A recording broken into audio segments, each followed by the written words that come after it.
आगे चर्चा करेंगे गिरिडीह की सीट। गिरिडीह की जंग कितनी दिलचस्प होने वाली है, यहाँ कौन कौन से फैक्टर काम कर रहे हैं और कौन से प्रत्याशी यहाँ पर दूसरे के लिए भारी पड़ते हुए नजर आ रहे हैं। आपको बता दें कि गिरिडीह से आजसू के चंद्र प्रकाश चौधरी चुनावी मैदान में हैं, तो वहीं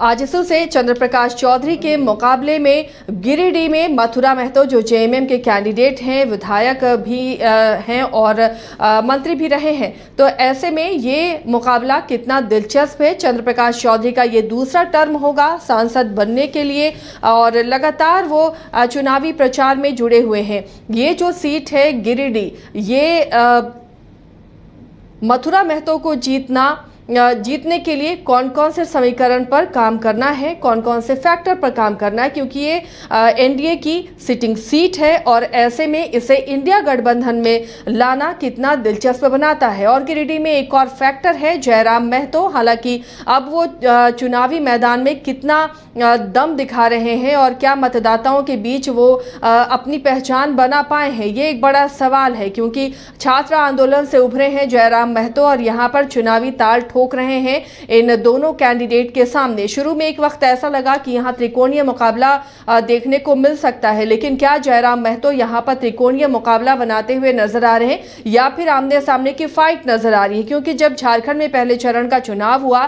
तो जहां जहां त्रिकोणीय मुकाबले की चर्चा हो रही थी, ऐसा लग रहा था कि यहाँ त्रिकोणीय मुकाबला हो सकता है, लेकिन जब चुनाव आया, जब मतदाता बूथों पर पहुंचे तो ये आमने सामने की फाइट नजर आई। तो ये कोई नहीं जान सकता है कि मतदाताओं के जहन में कौन है। एक आकलन होता है समीकरणों को देखते हुए, पिछले रिकॉर्ड को देखते हुए, लेकिन आखिर मतदाताओं की मर्जी होती है, मतदाताओं के जहन में क्या है और वो किन मुद्दों के साथ बूथों में जा रहे हैं, कौन से कैंडिडेट को वोट देंगे, ये सिर्फ मतदाता ही जान सकते हैं। और ये हम समझेंगे।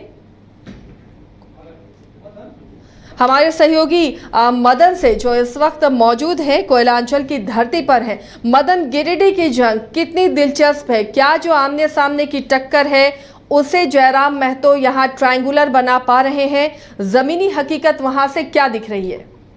बिल्कुल, देखिए सीधे तौर पर अगर मुकाबला गिरिडीह के लोकसभा चुनाव क्षेत्र में देखते तो वहाँ पर चंद्र प्रकाश चौधरी जो कि अभी वर्तमान में सांसद हैं और फिर वो उम्मीदवार बनाए गए हैं आजसू के द्वारा। ऐसे में चंद्र प्रकाश चौधरी और जो जेएमएम के विधायक हैं मथुरा महतो, अब जेएमएम ने उन्हें उम्मीदवार बनाया है गिरिडीह लोकसभा क्षेत्र से। तो सीधे एक तरह से कहें तो मुकाबला मथुरा महतो और चंद्र प्रकाश चौधरी के बीच है, लेकिन जब जयराम महतो की एंट्री हुई है तो मुकाबला अब त्रिकोणीय नजर आ रहा है। लेकिन फिलहाल सबकी निगाहें इस पर टिकी है कि जयराम महतो की एंट्री के बाद ये वोट किसका काटेंगे, क्या जेएमएम का वोट अधिक कटेगा या फिर बीजेपी का वोट कटेगा। दरअसल तीनों ही उम्मीदवार महतो समाज से आते हैं।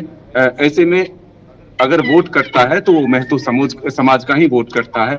और क्या बीजेपी को यानी कि एनडीए उम्मीदवार को इसका नुकसान होता है या इंडी गठबंधन के उम्मीदवार को इसका नुकसान होता है? फिलहाल एक तरफ से देखें तो प्रधानमंत्री नरेंद्र मोदी का भी दौरा गिरिडीह की धरती पर हो चुका है, वो चुनावी सभा को संबोधित कर चुके हैं। ऐसे में एनडीए खेमे में काफी उत्साह नजर आ रहा है।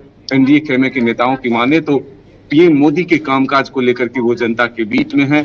मोदी का जो क्रेज अभी भी बरकरार है, जो सिर चढ़कर बोल रहा है, उस पर एनडीए नेताओं को भरोसा है कि लोग मोदी को वोट करेंगे, न कि चंद्र प्रकाश चौधरी को।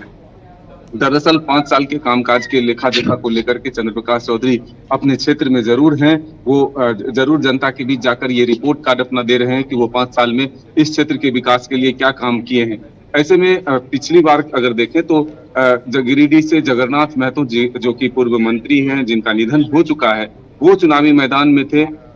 हार जो है उनको देखना पड़ा था, लेकिन चंद्र प्रकाश चौधरी ने वहां लगभग 2 लाख वोट से जीत हासिल की थी। इस बार उसे दोगुना करने का जो है एक लक्ष्य रखा गया है आजसू की तरफ से। लेकिन फिलहाल जयराम महतो की एंट्री के बाद वो आंकड़े कम हो सकते हैं, लेकिन ये जरूर है कि जीत की उम्मीद जो है एनडीए खेमे में फिलहाल बरकरार है। हालांकि इंडिया गठबंधन की तरफ से भी भरपूर कोशिश की जा रही है। मुख्यमंत्री चंपे सोरेन का दौरा हो रहा है, साथ ही गांधी में उपचुनाव भी है। तो ऐसे में तमाम जो नेता हैं, तमाम जो वहाँ के कार्यकर्ता हैं, वो पूरी मेहनत कर रहे हैं कि किसी तरह से दोनों चीजों में जीत हासिल की जाए। एक तरफ उपचुनाव है गिरिडीह के गांधी का, दूसरी तरफ जो गिरिडीह का लोकसभा क्षेत्र में चुनाव है, वो दोनों कैसे मदन, गिरिडीह में जीत 6 विधानसभा आते हैं। इन विधानसभाओं की स्थिति देखें तो क्या लगता है मतदाताओं का रुझान किस तरफ रहता है? क्या जो जेएमएम के कैंडिडेट हैं मथुरा महतो वो अपनी पकड़ यहाँ पर मजबूत बना पाए हैं, या फिर चंद्र प्रकाश चौधरी जो सिटिंग सांसद भी यहाँ से रहे हैं एनडीए की सीट यहाँ पर पक्की करते हुए दिख रहे हैं? क्या दिख रहा है? देखिए, विधानसभा वाइज देखें तो ये सीधे तौर पर मतदाताओं से भी अगर पूछेंगे तो वो सीधे तौर पर कहते हैं कि विधानसभा का अगर चुनाव होता है तब हम विधानसभा क्षेत्र वाइज इसका एक तरह से आकलन करते हैं। ये राष्ट्रीय मुद्दों पर चुनाव हो रहा है, ऐसे में हमें प्रधानमंत्री चुनना है, ना कि मुख्यमंत्री और विधायक चुनना है। तो ऐसे में हम राष्ट्रीय मुद्दों पर वोट करते हैं। तो ऐसे में जो लोग एक तरह से राज्य के चुनाव में जो स्टेट का चुनाव होता है उसमें लोग दूसरे दल को चुनते हैं, लेकिन अगर स्टेट के चुनाव के लिए होता है तो वो फिर दूसरे दल को वोट करते हैं। तो ये एक जो सोच है और जो समझ है कि देश का चुनाव अलग होता है, उसके मुद्दे अलग होते हैं, और राज्य स्तर पर जो चुनाव होते हैं, स्टेट लेवल के जो चुनाव होते हैं, उसके मुद्दे अलग होते हैं। तो ऐसे में वो वोट दूसरे दल को करते हैं। तो ये जब अंतर होता है तब अलग अलग विधानसभा में अलग अलग तरह के जो है आपको आकलन करने पर रिजल्ट मिलता है, वहाँ सर्वे करने पर रिजल्ट मिलता है। तो ऐसे में हम ये एक तरफ से नहीं कह सकते कि 6 विधानसभा की जो एक तरह से रुझान है